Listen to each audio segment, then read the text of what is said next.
So MotleyBase was supposed to be the one-stop shop dashboard for all indie developers to be able to manage your Supabase, Firebase, Clerk, Auth0, RevenueCat, Superwall, Stripe,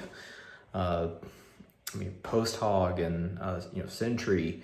You manage all of your database functions. I even built in a really cool text editor and query builder for all of the database integrations.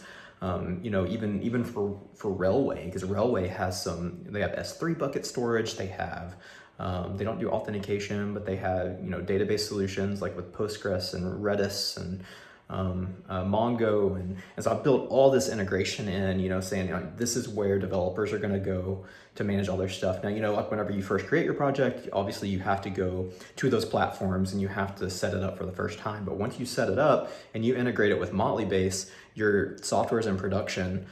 That's where you have to go is MotleyBase. You invite team members and there's audit logging, and you can not only see like everything that a user has done from a modify, a delete, an update, an add. You can see where they went. If they even click on a certain tab within a source integration, you can see that they went there.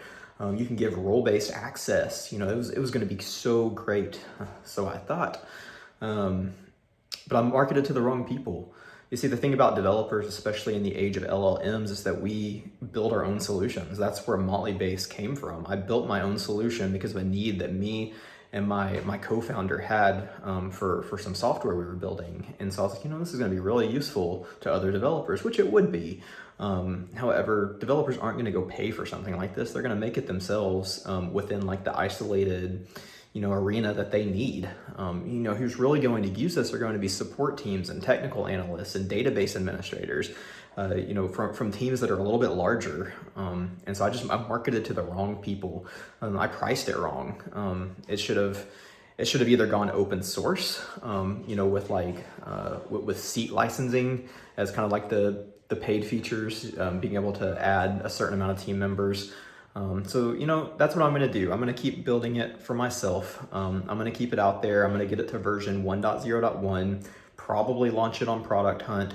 But I'm going to start kind of targeting towards support teams. And so the reason that this is a postmortem is because it's not what I thought it was going to be. It's also kind of going on the shelf for a little bit. I'm going to be developing it and just working on it as I need certain features. But otherwise, I've got another project that I think is going to be more successful.